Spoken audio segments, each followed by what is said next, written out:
Oke baik, salam toleransi. Assalamualaikum warahmatullahi wabarakatuh.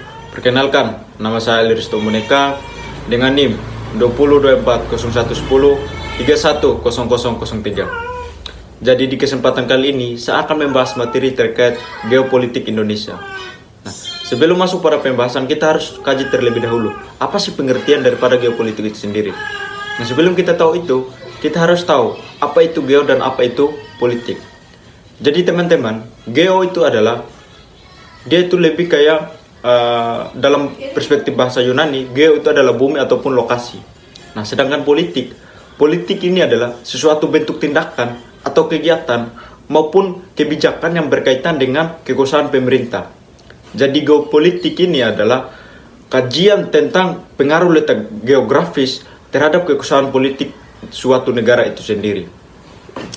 Terus yang kedua, strategi geopolitik Indonesia. Nah, strategi geopolitik Indonesia ini dia bertumpu pada wawasan Nusantara yang menekankan pada yang pertama, persatuan wilayah NKRI. Nah, artinya di sini teman-teman, kita harus fokus pada nilai dasar pada kesatuan Republik Indonesia. Jangan ada konflik antara wilayah satu dengan wilayah yang lain. Jadi konsep daripada persatuan wilayah NKRI ini teman-teman sekalian untuk menjaga persatuan antara wilayah satu dengan wilayah yang lain tanpa adanya sesuatu konflik. Terus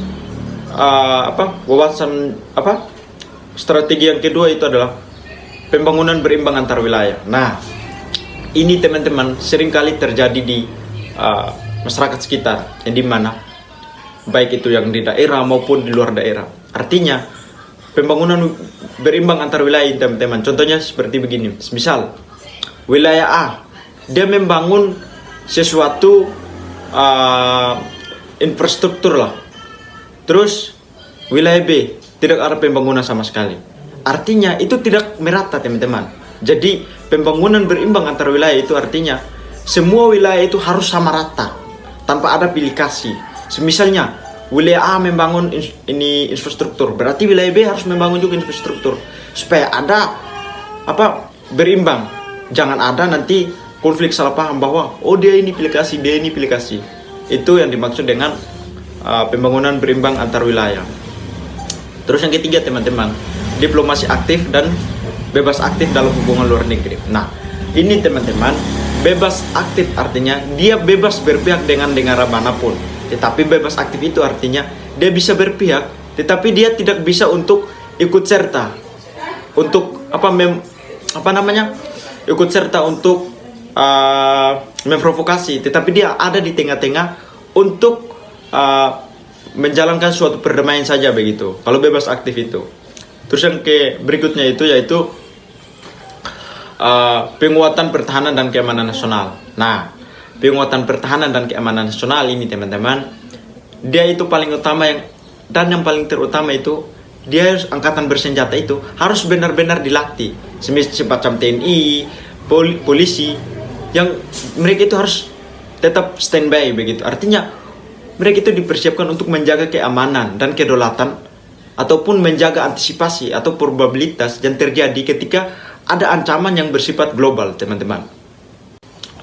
Terus tantangan geopolitik. Nah, kalau tantangan geopolitik ini teman-teman, yang pertama itu ada tantangan ancaman separatisme dan radikalisme. Ancaman radikalisme ini teman-teman, dia lebih sikap tidak toleran.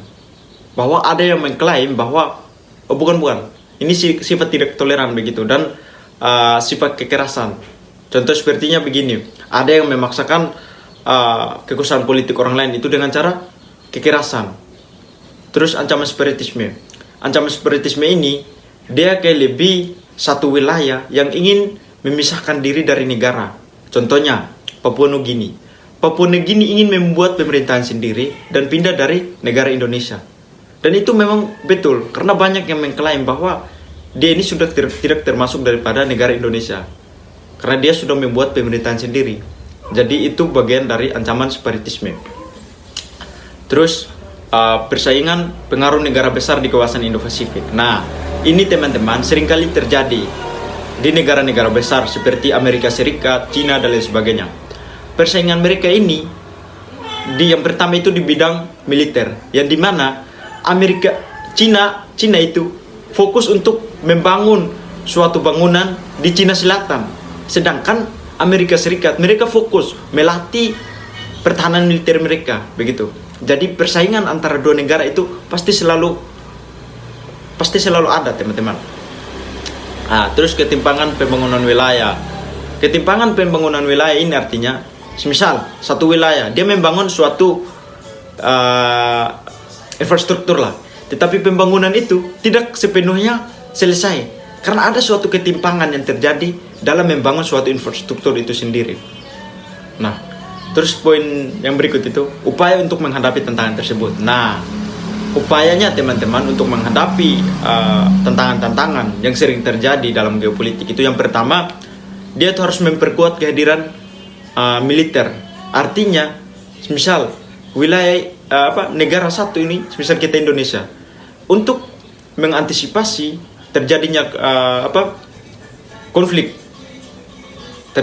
dari negara lain, kita harus memperkuat kekuatan militer kita. Dengan cara apa? Mempersiapkan segala strategi begitu untuk mengcounter peristiwa-peristiwa yang terjadi ketika ada konflik dari negara lain. Terus yang kedua itu meningkatkan kerjasama regional, yaitu seperti ASEAN dan Indo-Pasifik lainnya. Terus mendorong sektor pembangunan ekonomi di kawasan timur Indonesia. Nah, di kawasan timur Indonesia ini, teman-teman, artinya mereka itu harus membuat sektor pembangunan di kawasan timur, begitu. Jangan hanya pilih kasih. Artinya, contoh sederhana yang terjadi sekarang di Indonesia, teman-teman, mereka hanya memilih di kawasan-kawasan seperti Jawa dan lain sebagainya. Sedangkan di Indonesia bagian timur itu tidak pernah diperhatikan, teman-teman. Makanya kenapa di sini dia harus mendorong pembangunan ekonomi di kawasan timur Indonesia sendiri? Ya karena itu tidak merata. Mereka hanya pilih Jawa, sedangkan Indonesia bagian timur itu tidak pernah diperhatikan, teman-teman. Terus aspek-aspek dalam geopolitik itu sendiri. Nah, aspek-aspek dalam geopolitik ini, teman-teman, yang pertama ada letak geografis, sumber daya alam, kondisi topografi, demografi, kekuatan militer, dan hubungan internasional. Itu bagian daripada aspek-aspek geopolitik Indonesia. Jadi mungkin itu sedikit pembahasan saya terkait geopolitik Indonesia. Mohon maaf apabila ada kesalahan tutur kata yang saya perbuat, saya mohon maaf. Saya tutup. Assalamualaikum warahmatullahi wabarakatuh. Terima kasih.